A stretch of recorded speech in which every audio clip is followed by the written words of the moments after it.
les différentes formes d'épargne et de financement des achats. Nous aborderons les motivations des ménages à épargner, les différentes formes d'épargne des ménages et enfin le financement d'un achat.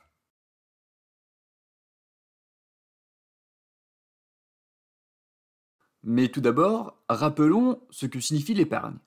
L'épargne est la partie de l'argent qui n'est pas consommée par les ménages et qui est alors mise de côté.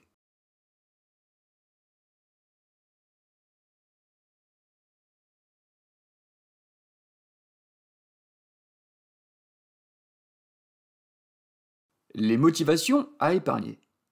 Les ménages peuvent épargner pour constituer une réserve, notamment en cas de coup dur, accident, problème de santé, la perte d'emploi. On appelle ça un motif de précaution. Les ménages peuvent également épargner en vue de réaliser un projet. Mettre de l'argent de côté pour réaliser un projet, c'est pouvoir effectuer à terme et sans trop s'endetter un achat qui serait impossible à réaliser avec son revenu courant. Exemple de projet, l'équipement d'un logement, des vacances ou encore l'achat d'un véhicule. Enfin, dernière motivation à épargner, c'est dans l'objectif de transmettre un capital, notamment pour aider ses enfants dans le futur.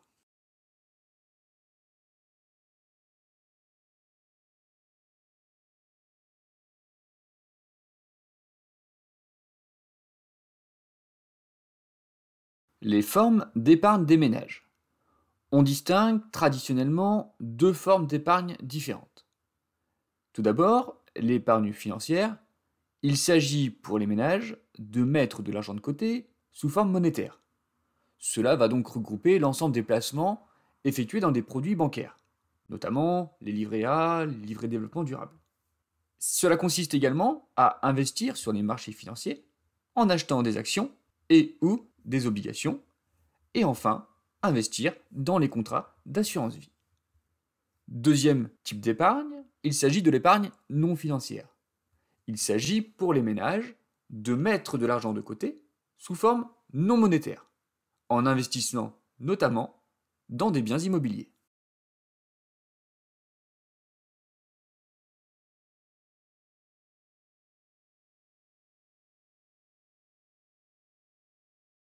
Comment se répartit l'épargne financière des ménages à fin 2019? Ces données sont tirées de la lettre de l'Observatoire de l'épargne de l'AMF, publiée en juin 2020. 48% de l'épargne financière des ménages est placée dans l'assurance vie, 24% dans l'épargne bancaire rémunérée, c'est-à-dire les livrets, 14% est constitué par des liquidités, des dépôts à vue, 9% placés dans des actions, 3% dans des obligations et 2% dans les autres placements collectifs.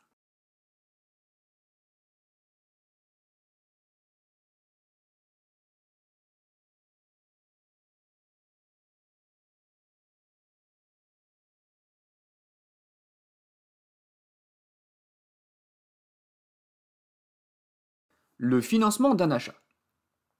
Voyons maintenant comment les ménages peuvent financer un achat.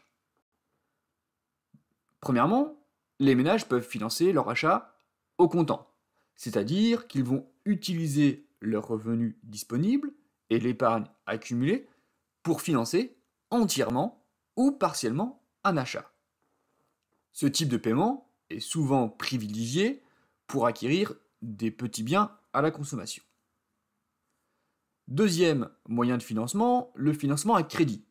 Les ménages vont alors s'endetter auprès des institutions financières pour financer leur achat. En contrepartie de ce crédit, le ménage devra rembourser la somme empruntée, majorée d'intérêts. Enfin, il existe ce qu'on appelle la location avec option d'achat. La location avec option d'achat est un contrat de crédit qui va offrir la possibilité d'acheter le bien à la fin de la durée de location prévue au contrat.